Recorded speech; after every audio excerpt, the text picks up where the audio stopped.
여호와께서 홍수 때에 좌정하셨으며 여호와께서 영영토록 왕으로 좌정하시도다. 여호와께서 자기 백성에게 힘을 주시며 여호와께서 자기 백성에게 평강의 복을 주시리로다. 아멘. 우리가 지난주부터 고난을 딛고 일어서라 하는 제목에서 말씀이 시작됐습니다. 지금 우리가 사는 이 시대는 전 세계가 정치적, 경제적, 사회적, 그리고 문화적으로 불안정하고 불확실한 경향시대입니다. 따라서 이기지 못한 고난의 바다가 휘몰아쳐서 개인의 가정을 파탄시키고 또한 개인을 몰락시키는 이 시대입니다. 우리가 며칠 전만 해도 평화로운 대한민국의 그 전방에 포탄이 떨어질 줄 누가 알았겠습니까? 지금은 대한민국은 전쟁에 소용돌 수레, 지금 전쟁 만반 준비에 지금 아마 거기 사는 국민들이 불안에 떨고 있을 겁니다. 겉보기는 안전한 것 같아도 아마 공포에 떠는 사람이 많이 있을 거예요. 바로 전쟁 도발 위기입니다. 이런 때일수록 우리에게 절실히 오게 되는 것은 바로 하나님께 대한 신앙입니다. 아무리 고난의 풍랑이 거세다 해도 풍랑 위에 자정하신 하나님을 의지하고 또한 풍랑을 꾸짖고 참전하시는 우리 주님을 바라본다면은 우리는 감히 이런 어려움을, 풍랑을 뚫고 나갈 수 있습니다. 문제는 어려운 문제가 오는 게 문제가 아니라 그 문제를 이겨나갈 수 있는 힘이 없는 게 문제입니다. 믿음의 사람은 고난을 당하나 그 고난에 결코 함몰되지 않습니다. 믿음의 조상 아브람, 그리고 동방의 의인 욥, 위대한 사도인 바울, 그리고 전가족을 구원한 요셉을 보더라도 그들은 다 고난을 겪은 사람들입니다. 그러나 그들은 고난이 눌리지 아니하고 고난을 헤쳐나온 사람들입니다. 철야 역전을 쓴 전 번연 그런 사람들도 마찬가지입니다. 위대한 신앙인들은 한결같이 고난의 풍랑을 헤치고 남으로써 풍성한 삶을 누린 사람들이고 오늘날 우리에게 믿음의 모범적인 사람들이었습니다. 고난은 당시에는 매우 힘들고 고통스럽지만은 이 고난을 잘 이기고 나면은 그 사람은 강하고 담대한 믿음의 사람이 됩니다. 신앙의 위대한 사람들이 됩니다. 그래서 고난이야말로 여러분과 나의 신앙의 자양분이요 값진 보화임을 깨닫는 시간 되길 여러분들에게 예수 이름으로 알려드립니다. 저는 근간에 많은 성도들이 신앙의 풍랑을 만나가지고 고통의 눈물을 흘리면서 저를 찾아와 정말 안타까운 마음으로 그들을 위로하고 기도해 주었습니다. 그런 가운데 이들이 하루속히 고통을 이기고 승리할 수 있도록 이 고난을 딛고 일어서라는 말씀의 제목을 정하게 됐고 이 말씀을 소제목으로 연속적으로 전하기로 마음에 작정했습니다. 그래 지난주일에 첫 번째였고 오늘은 두 번째입니다. 그래서 낙심하고 절망 중에 있는 사람들이 이 하나님의 말씀을 듣고 큰 힘과 위로받는 여러분 되기를 예수님의 이름으로 권면합니다. 일생을 살아가면서 한 번도 시험과 환난의 홍수를 만나지 않은 사람은 과연 몇 사람 될까요? 우리에게 필연적으로 찾아오는 환난의 홍수는 자칫하면 우리 인생을 온몰하고 파멸시켜 맙니다. 그러면 누구에게나 피할 수 없는 다가오는 이 시험과 환난의 홍수를 우리는 어떻게 어떤 태도로 가지고 이를 대처해 나가야 되겠습니까? 바로 이 말씀을 하나님의 말씀을 통해서 우리는 얻고자 합니다. 하나님께서는 말씀을 통해서 우리에게 그 태도를 가르쳐 주십니다. 그러므로 우리는 하나님의 말씀을 통해서 환난의 홍수를 전화 위복으로 바꿔놓는 여러분과 제가 되기를 예수님의 이름으로 알려드립니다. 사랑하시는 성도 여러분, 성경을 보면은 여호와께서 홍수 때에 자정하셨으며 그랬습니다. 왜 하나님이 날이 개인 날 자정하시지 왜 홍수 때에 자정하십니까? 하나님은 여러분보다 나보다 지혜가 더 크신 분이에요. 해가 쨍쨍 난 날에는 하나님이 오셔도 관심이 없어요. 홍수 때 오셔야 하나님께 대한 관심이 있지. 그래서 하나님은 홍수 때 자정하십니다. 여호와께서 영영토록 왕으로 자정하시는도다 라고 본문이 기록했습니다. 왜 홍수 때 여호와는 왕으로 자정하십니까? 거기도 하나님의 뜻이 있습니다. 이 하나님의 말씀 속에는 심오한 의미가 담겨 있어요. 즉 여호와께서 홍수 때 자정하신다는 것은 우리에게 어떠한 홍수가 다가오든지 그 홍수에는 하나님께서 자정하고 계시는 것을 바로 하나님이 이 홍수를 관리하시고 다스리는 뜻입니다. 우리는 홍수를 만나면 이제 죽었구나, 이제 우리는 끝장났구나 할지 몰라도 그때야말로 바로 하나님을 바라볼 때란 말이에요. 즉 홍수를 바라보고 두려워 떨 게 아니라 하나님을 바라보란 뜻이에요. 하나님의 허락 없이는 주님을 사랑하는 여러분에게 홍수가 절대로 해를 갖다 주지 못합니다. 사람들은 홍수를 만나면 주저앉아 버립니다.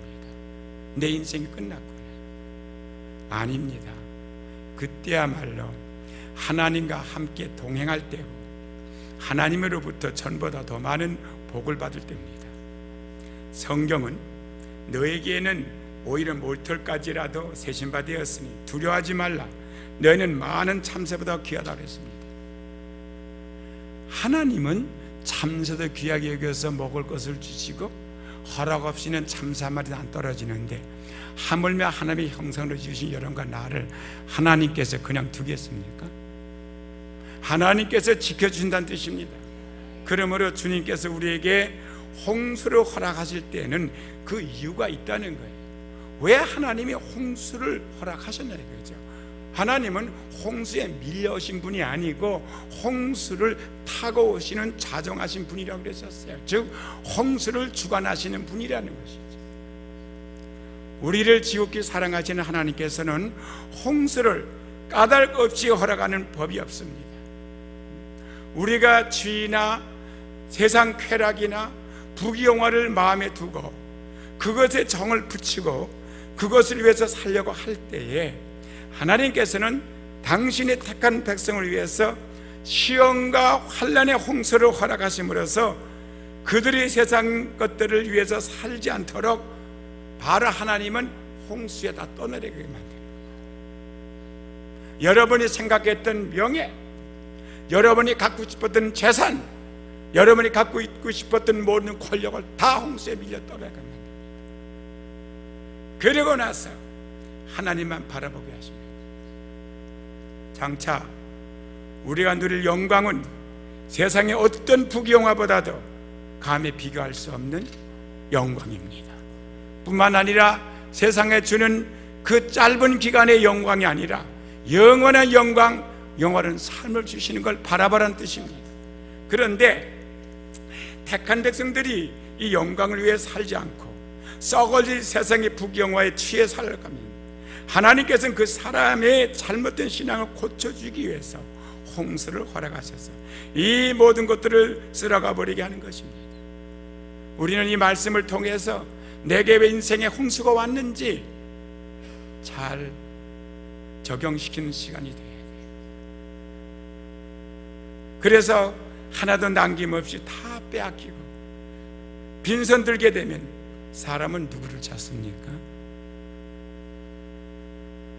없는 걸 있게 하시고 죽은 자를 살리시는 하나님을 찾을 수밖에 없죠.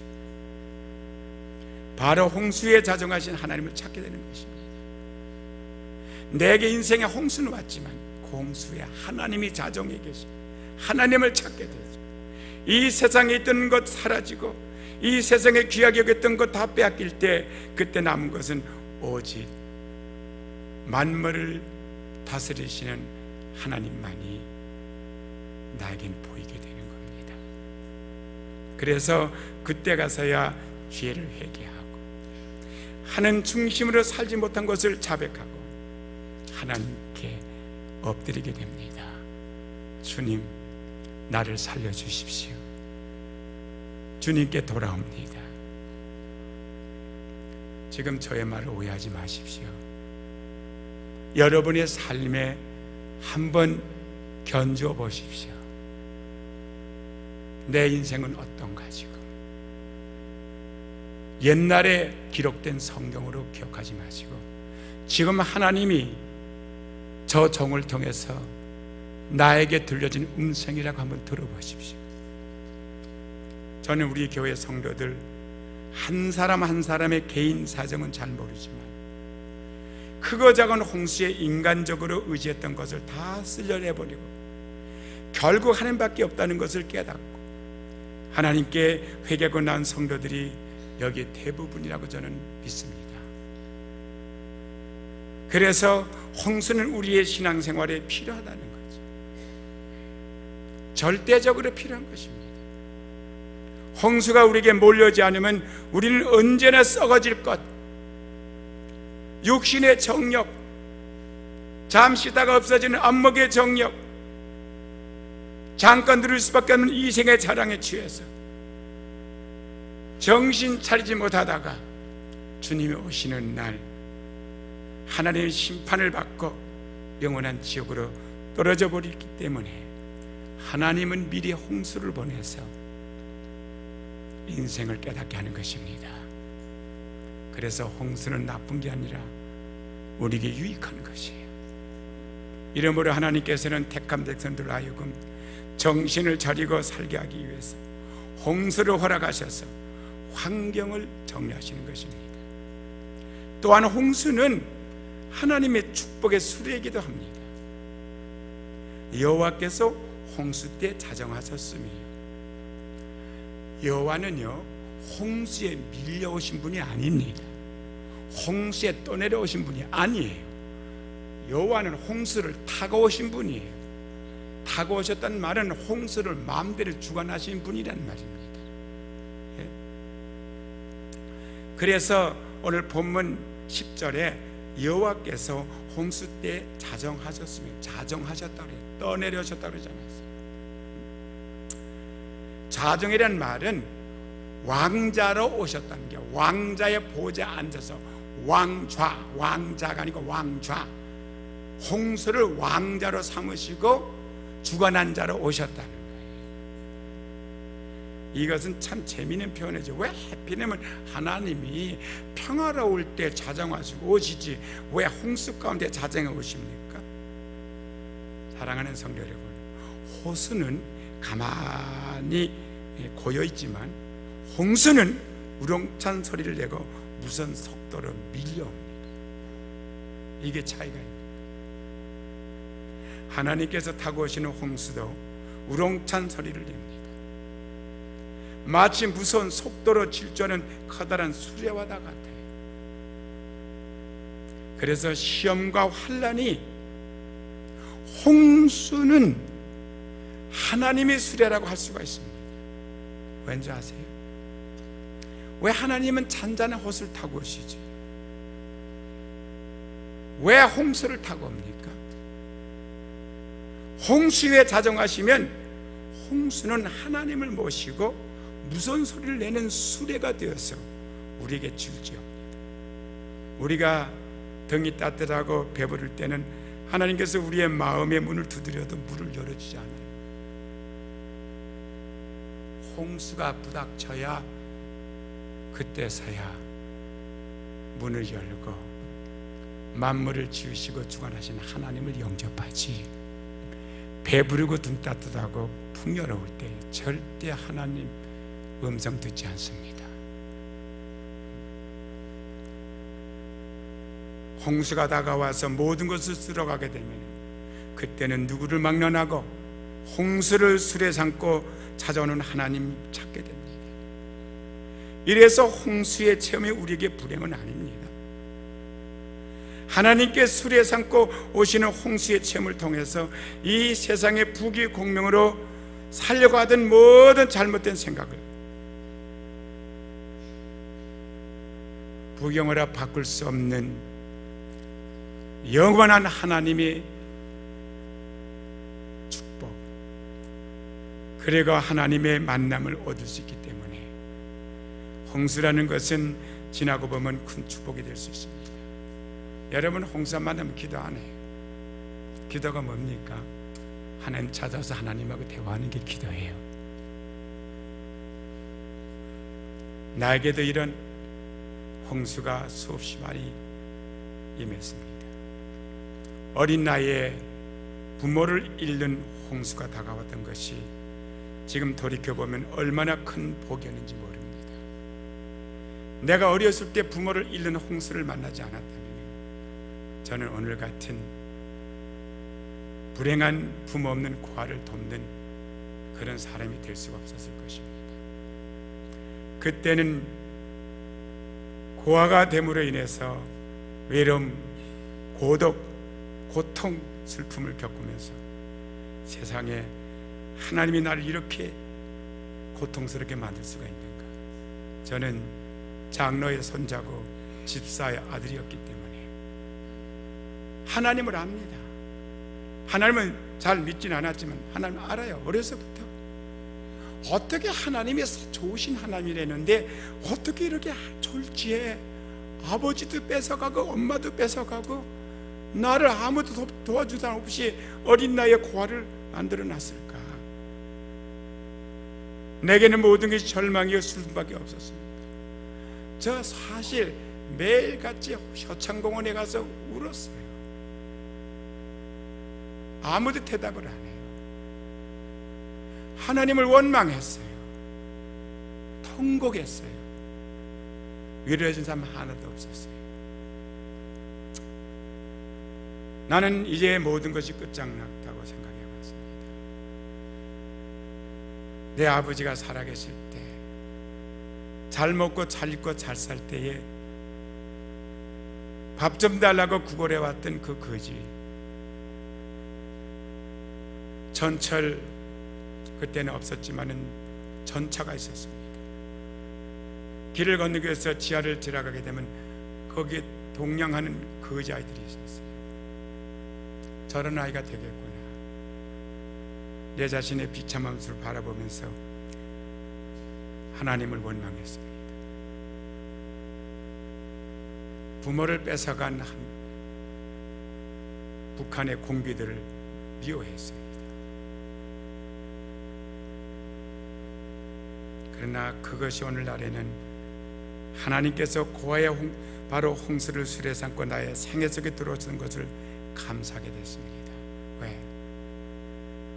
오늘날 나 같은 처지에 있는 고아나 불행한 사람들을 이해하고 긍휼히 여기고 불쌍히 여기는 하나님의 마음을 실감하게 됐기 때문인 것입니다. 나는 그 홍수 때문에 회개하고 예수님을 구주로 믿게 되었고 오늘날 목사가 되었습니다. 천국에 갈 수 있게 됐단 말입니다. 얼마나 감사한지 말로 다 할 수 없어요. 내 생애 가운데 여러 번 홍수가 있었지만 몇 가지만 간증하겠습니다. 이거 에코를 안 넣어주니까 너무 메말랐습니다. 제가 11살 때 아버지를 잃어버렸어요. 저의 가정은 대한민국에서, 아니 조선시대에 가장 부자였고 대한민국 시대가 됐을 때도 가장 부자 중에 한 가정이었습니다. 지금은 이병철 씨가 세우는 그 삼성그룹이 대한민국에서는 가장 큰 부유한 재벌이지만 그 당시에는 화신백화점을 소유한 박허식 씨가 가장 큰 부자였습니다. 그분이 바로 저희 집안과 깊은 관계가 있고 도움을 받은 사람이에요. 그리고 그때 당시에 서울 특별시장으로 계시던 김태선 씨가 저희 집에서 키워준 사람입니다. 참 잘 살았어요. 부역에 살았어요. 그런데 남북으로 갈라지고 남한에는 서북 청년이 해가지고 공산주의자를 몰아내고, 북한에는 김일성이 들어와서 믿는 자들을 숙청하고 부자들을 재산을 뺏어간 그 시대에 저희는 남한에 넘어 살았어요. 아버지는 중국에 계시다가 남한으로 벌써 온 지가 꽤 됐고요. 사업차 여수 내려갔다가 연도수가 기억나지 않습니다. 1940 몇 년인데 거기에 여수 반란 사건에 거기서 목숨 잃어버렸어요. 그러고 나서 11살 때고 2년 후에 13살 때 어머니가 세상을 떠났습니다. 살기 힘들어졌죠. 이 재벌이라는 사람들은요, 겉보기는 참 평안하고 잘 사는 것 같지만 사람 걷는 같은 삶입니다. 전에 어려서 몰랐지만은 부모가 세상 떠나면 알게 됐어요. 재벌은 잘 사는 게 아니다. 재벌은 가장 힘든 삶이다 알았습니다. 재산 경쟁, 위치 경쟁, 죽이고 살리는 경쟁. 그러니까 저한테 홍수가 밀려왔잖아요. 하루아침에 거지가 될 수밖에 없는 고아가 되어버렸으니까, 아무도 돌봐주지 않는, 눈에 가시같이 보이는 자녀가 되지 않았습니까? 제 어머니 어떻게 돌아간지 알아요? 저는 알아요. 우리 이방인 애들이 왜 이렇게 슬퍼하고 힘들어하는지. 제가 어떻게 떡을 만질 줄 알고 가진 반찬을 다 만질 줄 알고 밥을 질 줄 아는지 아십니까? 제 어머니한테 배운 거예요. 제 어머니는 부유한 집에서 시집와서, 부유한 집에 시집와서 물 하나 손대지 않고 살린 분이 하루 졸지에 거지같이 돼가지고 밀려나가지고 떡장사 했거든요. 그리고 자동차 고치는 공장에 가서 일꾼들 밥 해주는 밥뜨기도 하셨고요. 그래서 얘가 누른밥을 좋아하는 거예요. 그 사람들 밥 다 엎어주고 누룽지 굵으면 그거 가슴에 싸다가 꼭 집에 저를 주면 저는 그 누른밥 먹는 게 그렇게 맛있었어요. 왜? 과자가 없었으니까 저에게는요. 그 누른밥이 나에게 과자였으니까요. 그러고 나서 좀 발전된 게 조금 분이 모아가지고 쌀이야 또 얼마 살 것 가지고 그걸 방앗간에 빠서 떡을 만들어 팔기 시작했어요. 너무너무 부끄러웠어요. 학교 가서 공부하면은 제 어머니가 월사금을 밀린 걸 주기 위해서 복도로 지나갑니다. 한국에는요, 학교가 있으면은 한쪽에는 바깥을 보는 창문이고 한쪽은 복도를 바라보는 창문입니다. 그렇죠? 이렇게 복도로 선생님 오게 되면 머리만 선생님 내려만 떠들다가 가만히 있지 않습니까? 근데 우리 어머니가 제 머리형하고 똑같이 생겼어요. 좀 깨름하고 길어요. 그리고 쪼고요. 딱 보면 알아요. 저 우리 어머니 또 오는 거. 창피해. 왜 창피한지 알아요? 우리 거기 있는 애들 다 잘 살잖아요. 근데 우리 어머니가 그 집에 떡 팔러 갔을 거 아닙니까? 그리고 우리 어머니 떡 파는 거 봤을 거라고요. 우리 어머니가 안 오면은 우리 어머니가 떡장사인데 모르는데 여기 오게 되면 저거 저 떡장사 엄마가 왔네, 저 떡장사 아들이 그럴 거 아니에요. 어머니가 얼마나 마음 아프게 생각하지 못하고 저는 고개를 책상 속으로 숨겨버렸어요. 그때마다 안 왔으면 좋겠다고. 나중에 어머니가 세상 떠난 다음에 제가 어머니한테 5시간에 울면서 어머니한테 잘못을 빌었지만 어머니가 그렇게 귀한 줄을 알게 됐지만 그때는 어머니가 너무 부끄러웠어요. 떡 장사하는 엄마가 너무나 싫었어요. 근데 그 어머니가 무슨 병인지도 모르죠. 근데 내가 보니까 아마 암이었던 것 같아요. 나중에 복부가 점점 불러가지고 물이 꽉 차서 이렇게 돼서 세상 떠나셨으니까. 돈이 없으니까 충청남도 홍성 도립병원에 입원을 시켰는데, 거기는 시골병원이니까 본동이 있고 입원실은 다 떨어져 있어요. 따로따로. 돈 많은 사람은 제일 가까운 동, 돈이 적은 사람은 먼 동, 없는 사람은 아주 제일 끝말이 있어요. 그래가지고 의사가 보지도 않는다. 제 어머니가 제일 끝말이 입원실에 입원했습니다. 어머니를 돌보는 사람은 저 하나밖에 없었어요. 그때 13살입니다. 살려달라고 애걸복걸 누구한테 하겠습니까? 의사 선생님한테 해야 되죠. 거기서 의사 선생님 계시는 치료병원까지는 같은 병원이지만은 달려가게 되면 한 2-3분 걸립니다. 헐레벌떡 하면서 간호원 보고 어머니 숨이 막 넘어가려고 그래요. 빨리 와서 살려주세요.